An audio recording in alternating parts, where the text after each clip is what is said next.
Class 8 topic चल रहा है समीकरण का। बहुत प्रश्न करिए समीकरण के, उसी को क्रम में आगे बढ़ाते हुए एक प्रश्न करते हैं। प्रश्न पढ़ना है पहले आपको ध्यान से, उसके बाद हल करना। प्रश्न क्या है देखो पहले। अमीना एक संख्या सोचती है। अमीना एक संख्या सोचती है। वह इसमें से मतलब क्या हो गया? इसमें से मतलब हो गया सोची गई संख्या में से। सोची गई संख्या में से, इसमें से मतलब क्या हो गया? सोची गई संख्या में से। इसमें से मतलब क्या हो गया? सोची गई संख्या में से।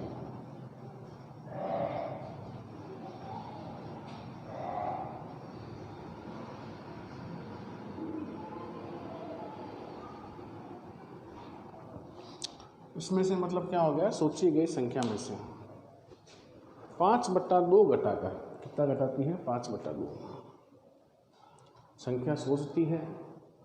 उस संख्या में से 5/2 घटाकर जो परिणाम आता है उसको 8 से गुणा करती है। अमीना संख्या सोचती है, उस संख्या में से 5/2 घटाती है और जो उत्तर आता है, परिणाम आता है घटाने के बाद, उसको 8 से गुणा करती है। अब गुणा करने के बाद जो परिणाम मिलता है वह सोची गई संख्या की तिगुनी है। जो संख्या सोची है उसकी तिगुनी है। 8 से गुणा करने के बाद जो परिणाम आएगा वह सोची गई संख्या की तिगुनी है।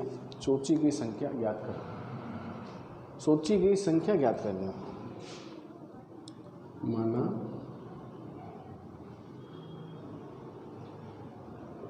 सोची गई संख्या बराबर x।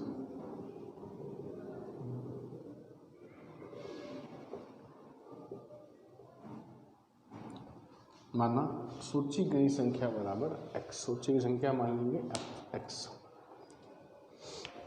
अब इसमें से 5/2 घटाना है, तो मतलब सोची गई संख्या में से 5/2 घटाने पर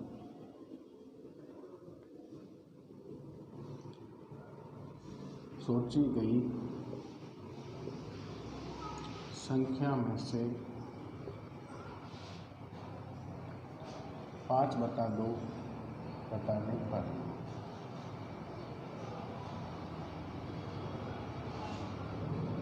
सोची, इसमें से मतलब सोची गई संख्या में से, इसमें से मतलब क्या हो गया? सोची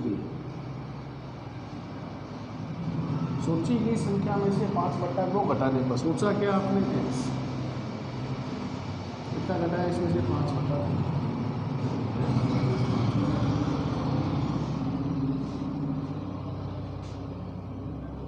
5/2 घटाकर परिणाम को 8 से गुणा करती है। परिणाम को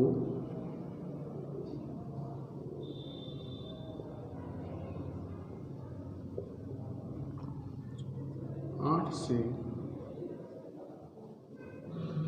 गुणा करने पर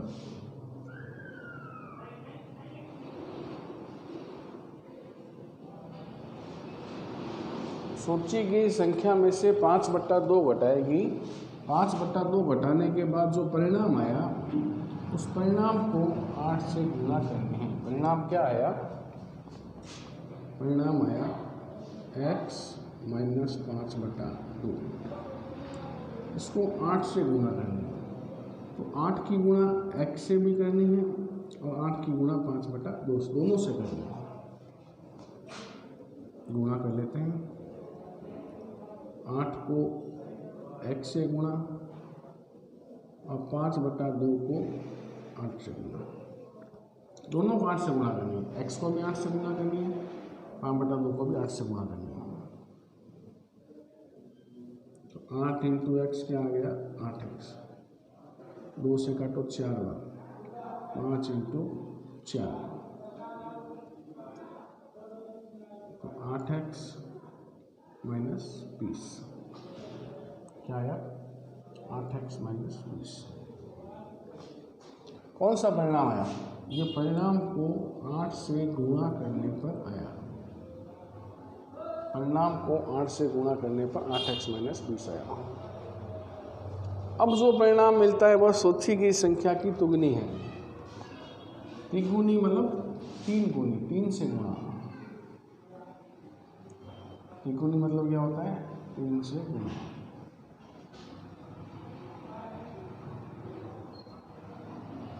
तिगुनी मतलब क्या होता है? तिगुनी मतलब होता है 3 से गुणा।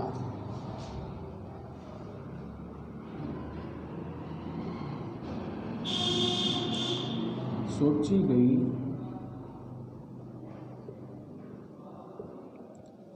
संख्या की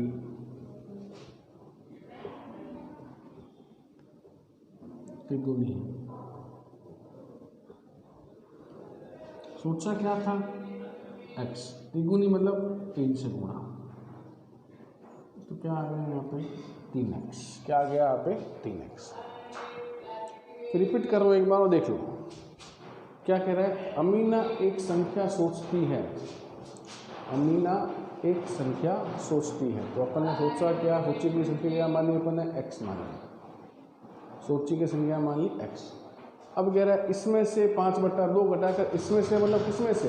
सोची गई संख्या में से, मतलब सोची गई संख्या में से। तो सोची गई संख्या में से कितना घटाया? 5/2। तो सोची गई संख्या क्या है? x।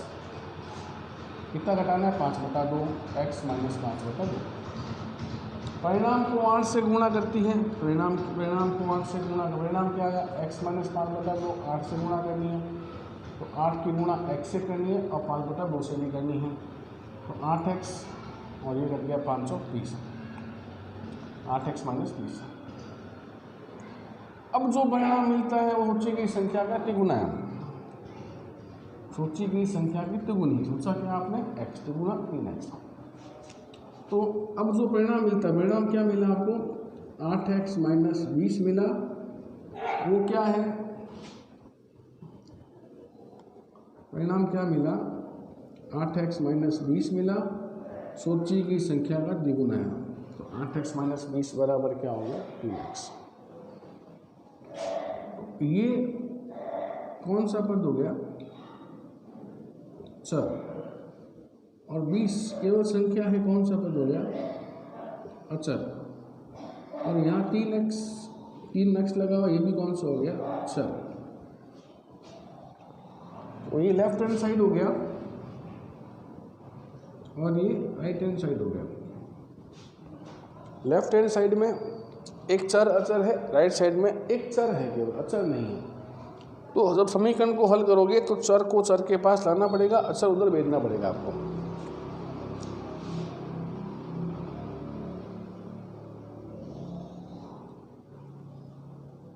आठ x - 20 बराबर 3x। इसको इधर लाना पड़ेगा आपको और इसको इधर ले जाना पड़ेगा। क्या करना पड़ेगा? पक्षांतरण।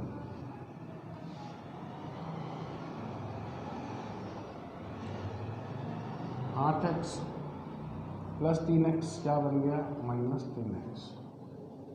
-20 क्या बन गया? +20। -20 क्या बन गया? +20। तो 8 में 3 घटा दो, 5x। 5x बराबर क्या हो गया? 20। 5x बराबर क्या हो गया? 20। 5x कैसा आया? 5 × x। 5 × x बराबर 20। आपको x का मान ज्ञात करना है, इंटू में है, भाग में आ जाएगा। तो x बराबर 20/500। 4 बार घटा है, x बराबर 4। क्या x का मान है? 4। किसको माना है? सोची गई संख्या में।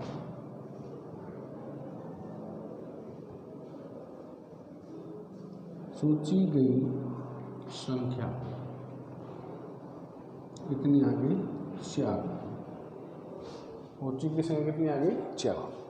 तो प्रश्न को बिल्कुल ध्यान से पढ़ना पड़ेगा आपको। प्रश्न को बिल्कुल ध्यान से पढ़ना पड़ेगा और ध्यान से पढ़ने के बाद आपको समझना पड़ेगा प्रश्न में क्या दिया हुआ है, क्या ज्ञात करना है। अगर आपने स्टेप बाय स्टेप जैसे प्रश्न में कह रहा है वैसे अगर आपने हल करना शुरू कर दिया तो आपका सवाल गलत हो ही नहीं सकता। समीकरण आप एकदम आसानी से और सही तरीके से ही बना पाओगे। अगर आपने स्टेप बाय स्टेप प्रश्न को पढ़ा वैसे ही शुरू किया करना तो आप समीकरण को हल करना आसानी से सीख पाओगे, बनाना सीख पाओगे। कहीं पर भी कोई प्रकार की गलती नहीं होगी इसमें फिर आपको। तो प्रश्न को ध्यान से पढ़ना, समीकरण स्टेप बाय स्टेप बनाना बहुत आवश्यक है। तो आज के लिए इतना ही, कल करेंगे। धन्यवाद।